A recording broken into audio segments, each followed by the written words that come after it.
My name is Mia Williams, and I'm 30 years old. I've been married for 3 years, but my husband has been away on a work assignment since our first year of marriage. Because of this, we haven't had the chance to have children, and at 30, I'm still childless. My husband comes home about twice a year. I've been telling myself that this is just how it is because of his job. But that's why I sometimes think about what it would be like if we had a child. Then one day, out of the blue, my husband came home. Huh? Isn't it too early for your usual visit? Yeah, this time I'm back for something else. Huh? Is something important going on? No matter how much I thought about it, I couldn't think of a reason for him to come home suddenly. As I wondered what was going on, he started talking with a serious look on his face. I'm sorry. I want a divorce. Huh? Coming back suddenly just to ask for a divorce. I looked at him with a blank expression. Thinking I was angry, he began to explain his feelings and talk about his mistress, trying to win me over. My girlfriend, who has been undergoing fertility treatment, is pregnant. So what? I see, congrats. Yeah, it's great news. She was really worried about not being able to have kids. She's been through a lot. Huh? I just sincerely congratulated him, so why is he so desperate for my approval? Should I really be this calm? Maybe I should be freaking out and causing a scene, but that's so exhausting. She's the daughter of a small business owner. She's very kind. Maybe because she's a business owner's daughter, she's really classy. She'll do anything for me, and she's a great cook too. So being a business owner's daughter makes someone classy. Okay. She's so devoted, and that's why I feel I need to respond to her. I see. Responding means getting remarried, huh? As a man, since we're having a child, I need to take responsibility. Don't you think so? Who is he talking to? Me? I'm your wife. Are you seriously asking your wife for advice on this? Ridiculous. Her father is planning to hand over the company to her husband. So if I marry her, I'll eventually become the president of the company. Oh, so it's a gold-digging scheme. Got it. Plus, she's pregnant with a boy. That means we've got an heir on the way, and her father is thrilled. If I were to leave her now, it would break her heart, and the baby's, too. Her parents would be devastated. So you think I wouldn't be heartbroken if we got divorced? But you, on the other hand. Yes. You and your parents would be the only ones sad, and since we don't have kids, there are fewer people to be sad. That's why I think it's best if you step aside. What kind of reasoning is that? As for me, I love you. When we got married, I thought we'd be happy together forever. But now I think I have to make a different choice. That's what a man should do, right? What's so manly about this? I don't want to make either of you sad, but the law in this country says I can't marry both of you. That's just how it is. You understand, right? You do understand, don't you? How exactly am I supposed to understand this? I'm gonna make that company huge, one of the top 5 in the country. I don't think you can do it. So don't worry about me. I'm not worried at all, actually. Why aren't you saying anything? You've been listening to me without saying a word. I can't really say anything, can I? Yeah. I get it. You're in shock, right? I'm sorry. I know I'm doing a terrible thing. Leaving you alone for my job, and now having another woman. But isn't this proof that the man you chose is attractive? Don't you think it's amazing to have such a popular husband? Sure, my husband is handsome.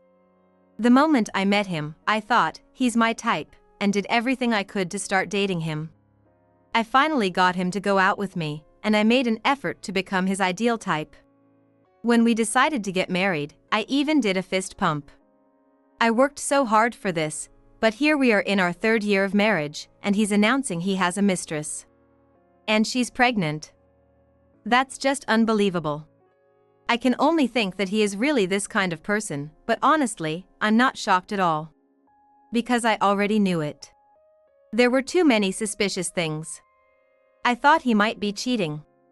Thinking that way, I hired a private investigator to look into it. And as I expected, he was. Moreover, my husband happily accepted the solo assignment and built a solid life with her, just like a sailor with a girl in every port. When I found out, I was pretty shocked. I even thought about divorcing him right away. But getting divorced at that point felt like losing, so I hesitated. Since he only came back twice a year, I decided to watch what he would do. And of course, I wanted to push him to rock bottom if I could. So, I started preparing all the punishments I could think of. You really want a divorce? I asked my husband slowly. Really? Are you sure you won't regret it? Yeah, that's right. Kids need their father. He seems so happy. He has no idea what's coming. Well, if that's what you want. Yeah, Mia, you're the one I loved. You understand me best. Yes, that's right. I understand you better than anyone. So, be prepared. So, you're okay with the divorce, right? Yes, if it makes you happy. Why wouldn't I agree?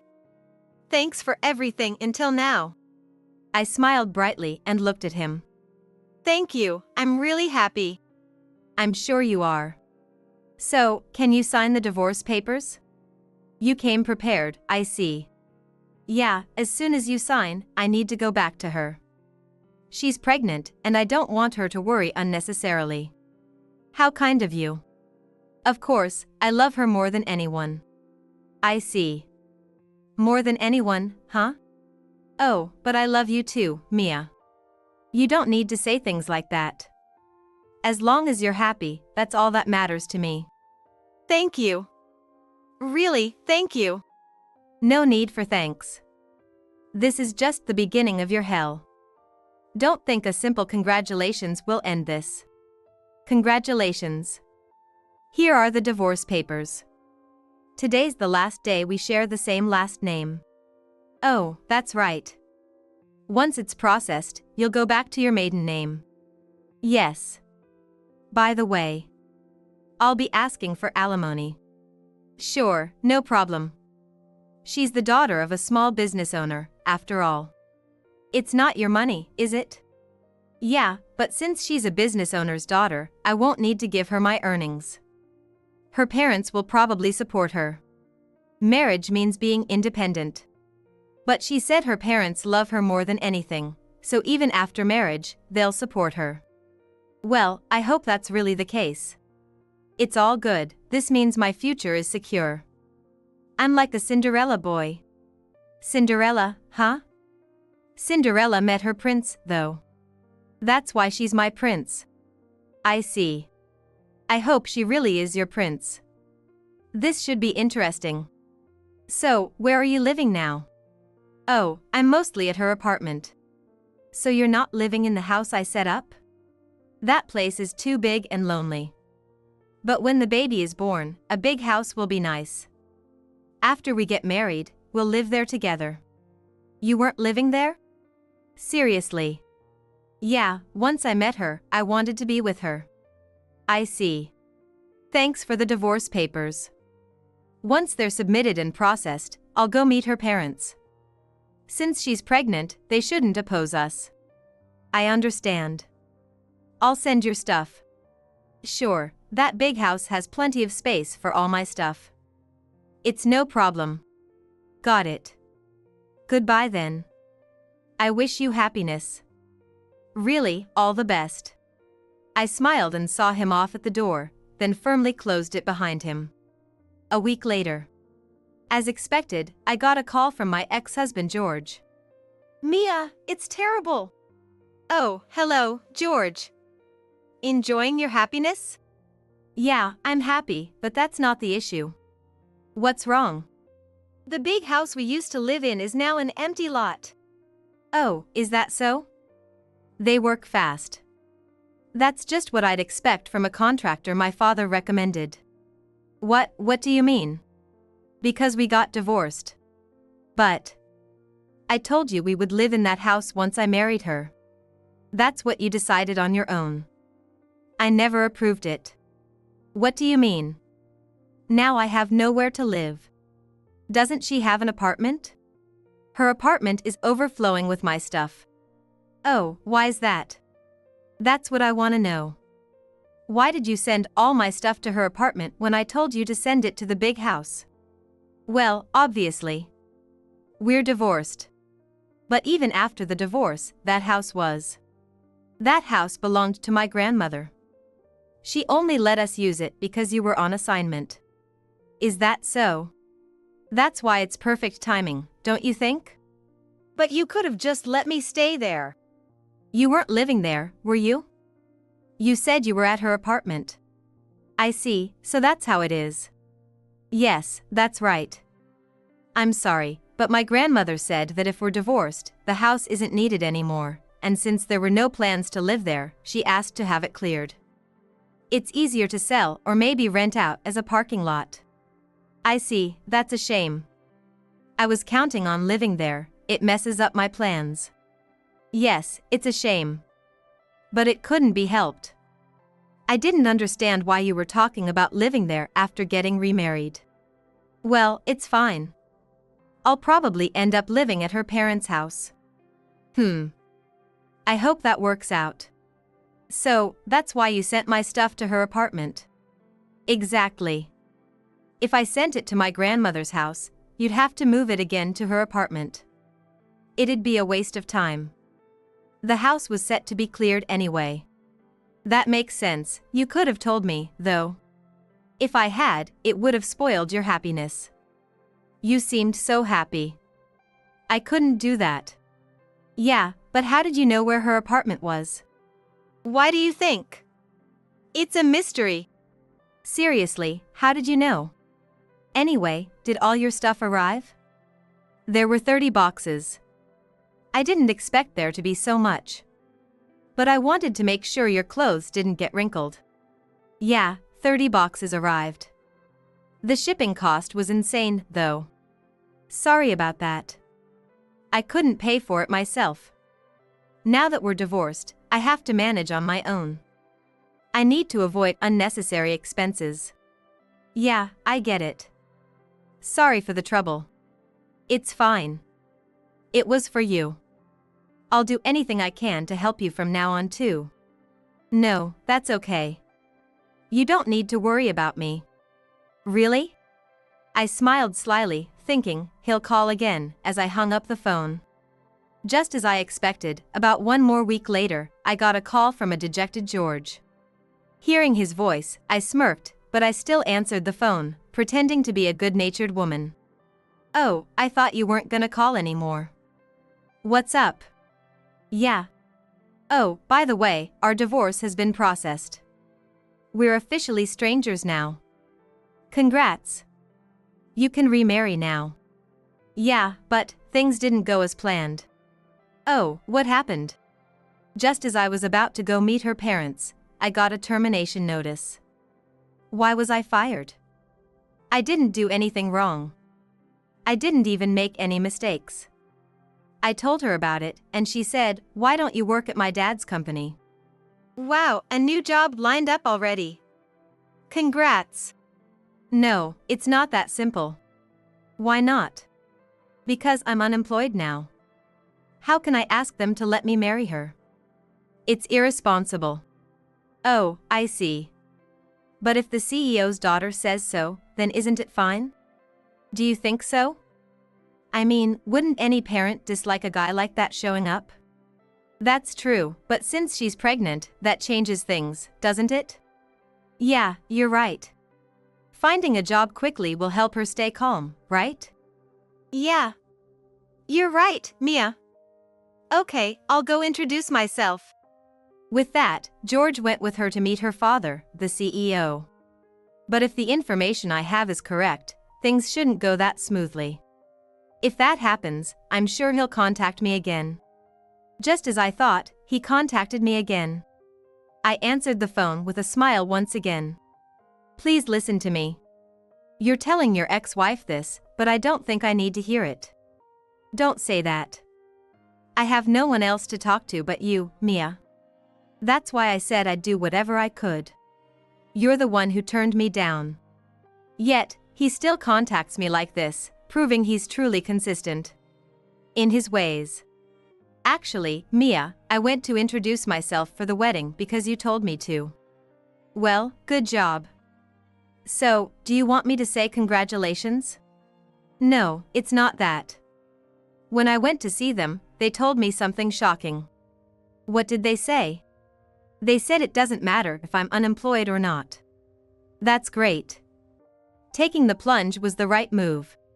But, they also said that once we're married, no matter what, I must never divorce her. As long as you don't cheat, that shouldn't be a problem, right? Yeah, but here's the scary part. They said if we do get divorced, I'd have to pay $200,000 in alimony and $400,000 in child support. Wow, impressive. I'd like that much, too. Don't say things like that. Normally, you don't say such things when getting married, right? Maybe they just want you to take marriage seriously. But still, what's with them saying it's okay to be unemployed? Because you're gonna work at her father's company, right? That makes sense. That's what I think. Well, I told them I have no intention of divorcing her. The next problem is that I need a place to live, and I don't want to spend much on rent, so I asked to live with her parents. They said no. Of course they did. Why do you say that? Wouldn't it be better for her parents to have their daughter live with them?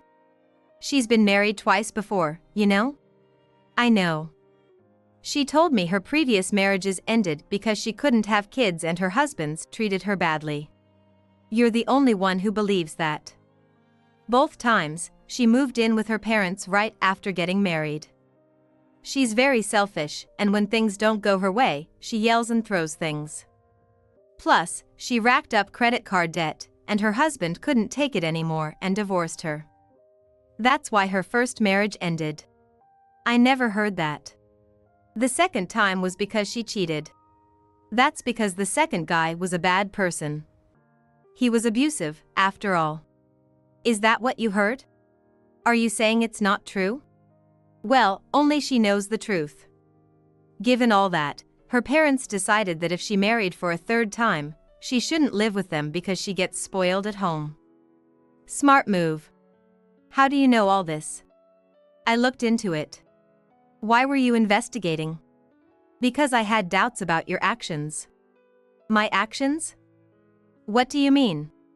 Our company allows people on solo assignments to come back 4 times a year. But you only came back twice and even lied, saying you were only allowed to return twice. Our company? You don't work. That company is my father's. What? No way. I never heard that. My father told me to keep quiet because if you knew, you'd get a big head. He said they can't make someone who can't succeed on their own to CEO. That company is a major corporation.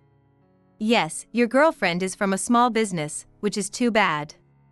You thought you were a Cinderella boy, but the one you let go was the prince.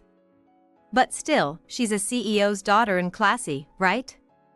That's good for you. So, the reason I was fired is... Of course, I know.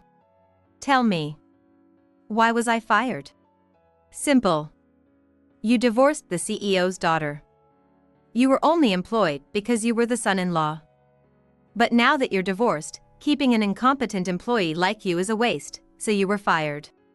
That's unfair dismissal. Unfortunately, firing a family member isn't considered unfair. That's our company policy.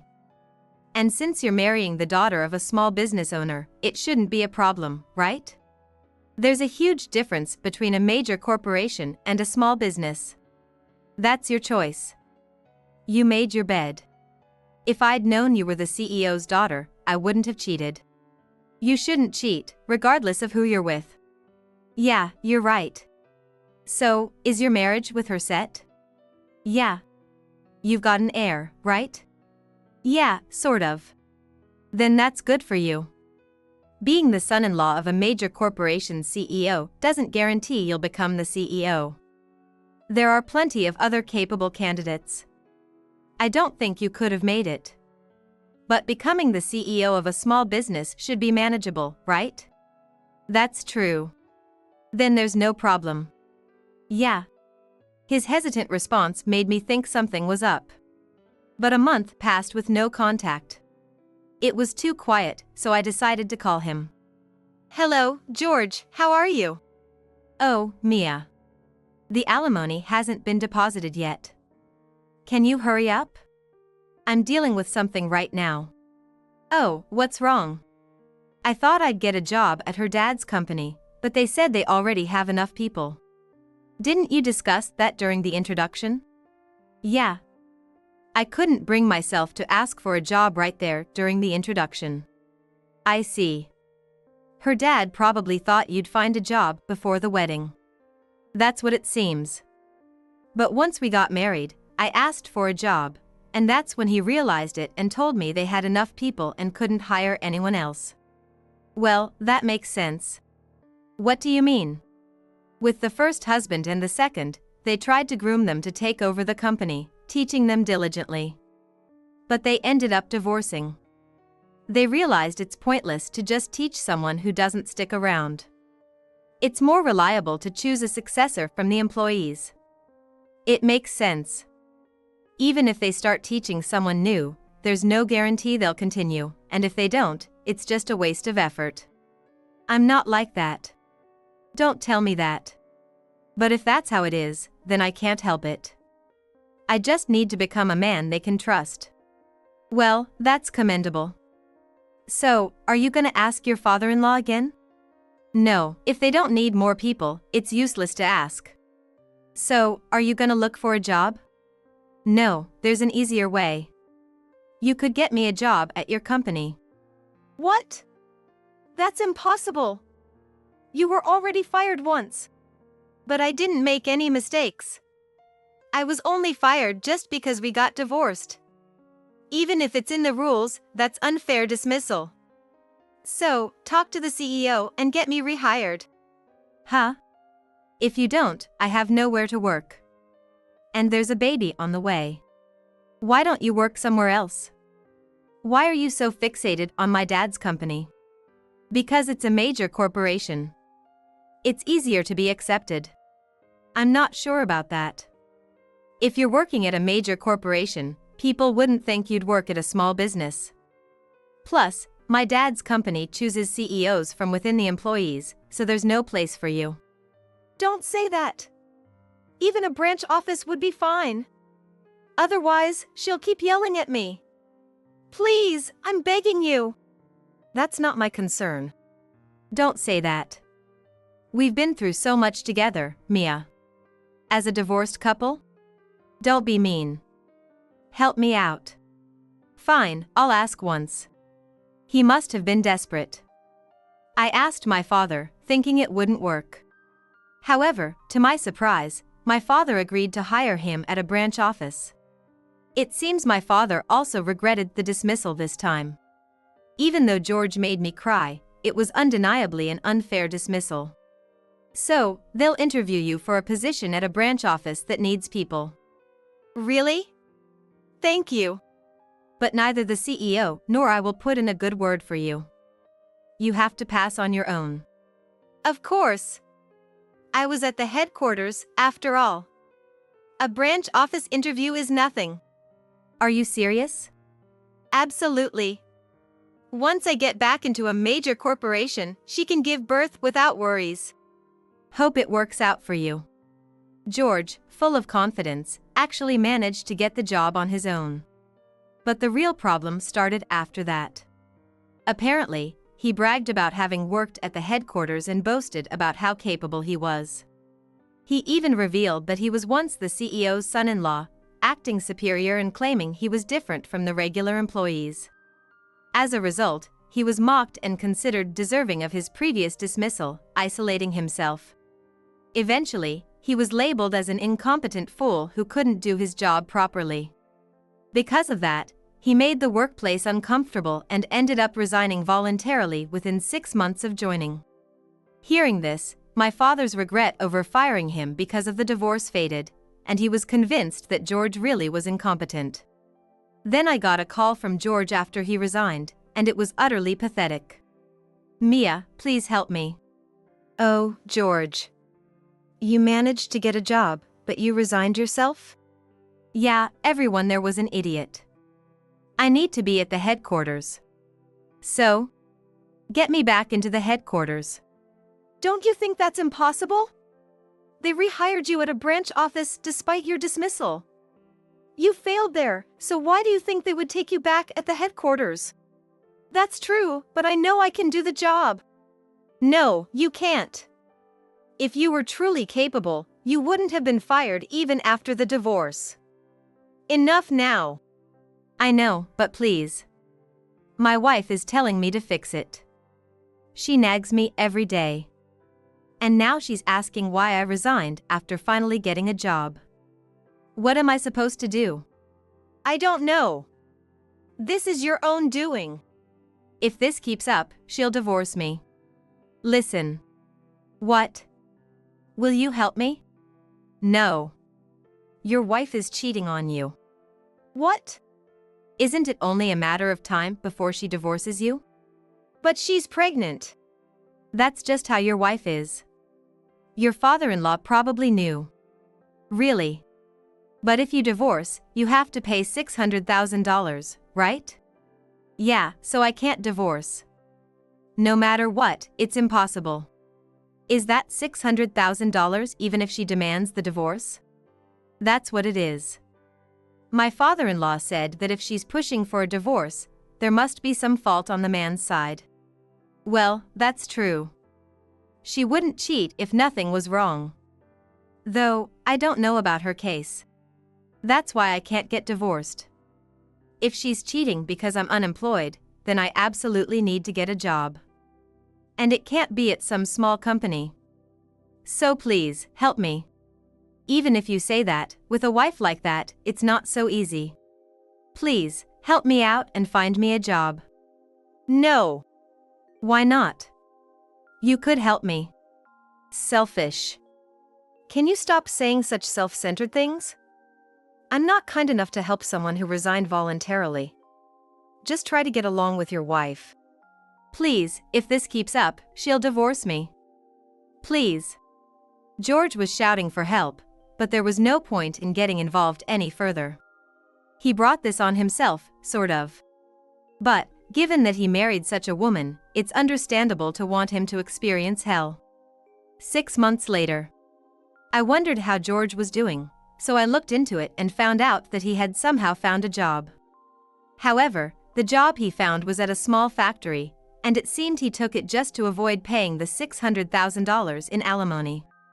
But with alternating day and night shifts, he was only home to sleep. Naturally, his wife wasn't happy with this. Even though they had a child, she hated this lifestyle and spent her time playing around. She was always fond of shopping with credit cards. So she kept buying things, and the bills went to George. In addition to the alimony payments to me, he had to cover her purchases. There seemed to be no love left between them. It looked like he was just trying to avoid divorce at all costs. But such a life couldn't continue, and eventually, George thought, "At this rate, I'm gonna end up in hell." Actually, he was already there, but he didn't realize it. To escape his wife, he resigned from his job and disappeared. What happened to George after that? I found out that he ended up in an unfamiliar place, suffering from depression and unable to work. He lived alone, hugging his knees in loneliness. Moreover, he couldn't change his address for fear of his father-in-law finding him and demanding the $600,000, so he couldn't get medical help and was wandering in his own personal hell. What a pathetic situation.